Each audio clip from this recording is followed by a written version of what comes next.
رکھیے گا کہ شب جمعہ سے متعلق ہے سرور کائنات کی حدیث کہ جو اموات ہوتی ہیں ان کی ارواح گھر آتی ہیں. پیغمبر اسلام فرماتے ہیں ارواح مرحومین کی خصوصاً والدین کی روح ضرور آتی ہے اور وہ انتظار کرتی رہتی ہے بچے ہمارے لیے کچھ نہ کچھ دیں گے. پتہ نہیں توجہ ہے یا نہیں. دنیا میں خاطر مدارت کی جاتی ہے کھلا پلا کے، آخرت میں ہوتی ہے قرآن سے. تو کہتے ہیں کہ بہت دیر تک ماں باپ بیٹھے رہتے ہیں، پھر ایک مرتبہ باپ کہتا ہے ماں سے چلو یہ ہمیں بھول چکے. ماں کہتی ہے نہیں آپ چلے جائیے شاید یہ مجھے یاد کر لیں. تو روایت کے الفاظ ہے کہ ماں اکثر وہاں پہ روکی کہتی رہتی ہے اے بچوں تمہاری ایک رات کی نیند کی خاطر میں پوری رات جاگتی رہی تھی، اب میں تمہاری ایک فاتحہ کی محتاج ہوں، فاتحہ ہی پڑھ دو. عزیزان گرامی جو ماں باپ کو یاد کرتے ہیں اور انہیں یاد رکھتے ہیں، حبیب خدا فرماتے ہیں کہ ماں باپ بھی انسان کے گناہوں کی بخشش کا سبب بنتے ہیں. وہ جو بوڑھا باپ یا بوڑھی ماں ایک کونے میں بیٹھی رہتی ہے اور کچھ نہیں کر سکتے، بات بھی نہیں کر سکتے، کلام نہیں کر سکتے، تو کب تمہیں نہیں پتا ان بوڑھے ماں باپ کی وجہ سے کتنی رحمتیں نازل ہوتی رہتی ہیں. میں پتہ نہیں پہنچا پا رہا ہوں یا نہیں، کچھ دیر اور سن لیں گے. یہ ایک باپ تھا بہت بوڑھا، اسے فالج ہو گیا. بیٹے نے کہا کہ بھئی میں باپ کو 6 مہینے خدمت کر چکا اور خدمت نہیں کر سکتا، تو میں کہیں اس کو باہر کسی باغ میں پھینک آتا ہوں، کچھ ہی عرصے میں انتقال کر جائے گا. جب باپ کو اس نے اٹھایا نا پھینکنے جا رہا تھا تو باپ نے کہا یہاں نہ پھینکنا، کچھ آگے جا کے پھینک دے. جیسے ہی وہ پھینکنے لگا تو کہا کہ بابا جان یہاں پہ پھینکنے کے لیے کیوں کہا آپ نے؟ کہا کہ میں اپنے باپ کو یہیں پھینک کے گیا تھا، میں چاہتا تھا آج مجھے پتا چلے میرے باپ پہ کیا گزری ہوگی جب میں اپنے باپ کو. عزیزان گرامی کبھی بھی ماں باپ کو نہ بھلائیں، اپنے ماں باپ کو یاد رکھیں، جو زندہ ہیں وہ ان کی خدمت کریں، زندگی میں بھی برکت ہوگی، اور اگر گزر چکے ہیں تو ان کے وہ فاتحہ سے ضرور یاد کریں. تو سرور کائنات نے بڑی محبت کا آپ کو آسرا دلایا، خود جناب آمنہ کے ساتھ کتنی محبت کا اظہار کیا کہ ان کی قبر مطہر پہ جب گئے.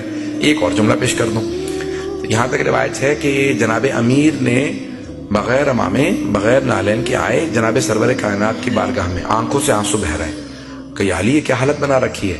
تو آپ نے فرمایا یا رسول اللہ میری ماں کا انتقال ہو گیا، یعنی جناب فاطمہ بنت اسد کا مدینے میں. تو رسول خدا نے کہا یا علی یہ مت کہیے آپ کی ماں کا انتقال ہو، یہ کہیے یا رسول اللہ آپ کی ماں کا انتقال ہو. کہ امی بعد امی، میری ماں کے بعد وہ میری ماں تھی، انہوں نے مجھے اتنی شفقت سے پالا کہ مجھے کبھی ماں کی کمی محسوس نہیں ہوئی، انہوں نے کبھی احساس نہیں ہونے دیا کہ میرے ماں باپ نہیں. سن رہے ہیں؟ اب سیرت نبی سے میں چند جملے مسائل کے پیش کرنا چاہ رہا ہوں، اگر سننا چاہیں.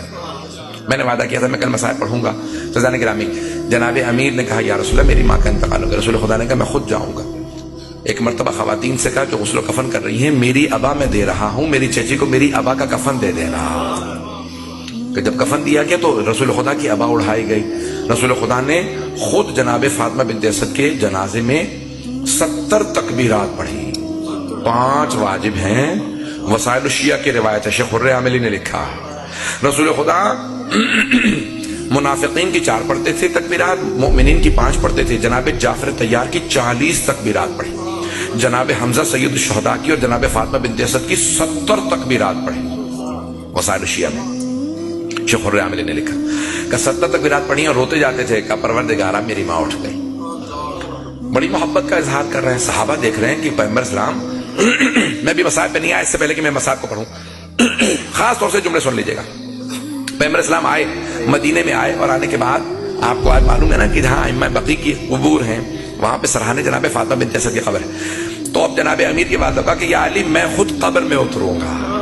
اپنے نالین اتارے، قبر میں اترے، اپنے ہاتھ سے قبر کو درست کیا اور کہا اے قبر خبردار میری چچی کو اذیت نہ ہو، میں خود تجھ سے حساب لوں گا اگر میری چچی نے شکایت کی، اگر میری چچی نے شکوہ کیا میں تجھ سے حساب لوں گا. ایک مرتبہ کہا یا علی مجھے دیجئے. بڑے تعظیم سے چچی کو قبر میں رکھا اور قبر بند کرنے کے بعد سرحانے بیٹھ گئے. سرحانے کی طرف بیٹھے اور رو رہے تھے. اچانک کچھ دیکھنے کے بعد کہنے لگے ابنوں کے آپ کا بیٹا آپ کا بیٹا. کہا یا رسول اللہ، صحابہ نے سوال کیا یا رسول اللہ کیا معاملہ، آپ چچی سے کیا کہہ رہے ہیں؟ کہا کہ مرتبہ فرشتوں نے بڑے احترام سے میری چچی سے سوال کیا من ربو کے، آپ کا رب کون ہے؟ تو میری چچی نے بڑے اطمینان کے ساتھ کہا اللہ ربی، اللہ میرا رب. کا فرشتوں نے فوراً سوال کیا من نبیک، آپ کے نبی کون ہیں؟ تو میری چچی نے فوراً میری طرف اشارہ کیا، محمد نبی، یہ محمد میرے نبی ہیں۔ کہ ایک مرتبہ فرشتوں نے سوال کیا من اماموں کی، آپ کا امام کون ہے؟ تو میری چچی نے مجھے دیکھا، میں نے فوراً کہا ابنوں کے۔ چچی جان کہہ دیجیے آپ کا بیٹا ہی آپ کا امام ہے، آپ کا بیٹا ہی آپ کا امام ہے۔ سارے مجمع کی توجہ میں خون جگر دے رہا ہوں اس ایک جملے کے لیے۔ رسول خدا نے صحابہ کے مجمع میں اپنی چچی سے کہا، قبر کے اندر چچی اتر چکی ہیں، جناب امیر المومنین علی بن ابی طالب کی ماں ہیں، کعبے میں ولادت کے لیے گئی ہیں۔ کہا چچی جان جب فرشتوں نے پوچھا کہ آپ کا امام کون ہے، آپ کہہ دیجئے میرا بیٹا ہی علی ہی میرا امام ہے، میرا بیٹا میرا امام ہے۔ او مسلمانوں، جس علی کے ماں باپ کا ان کی امامت و ولایت کے بغیر گزارا نہیں، وہاں تیرا میرا کیسے گزارا؟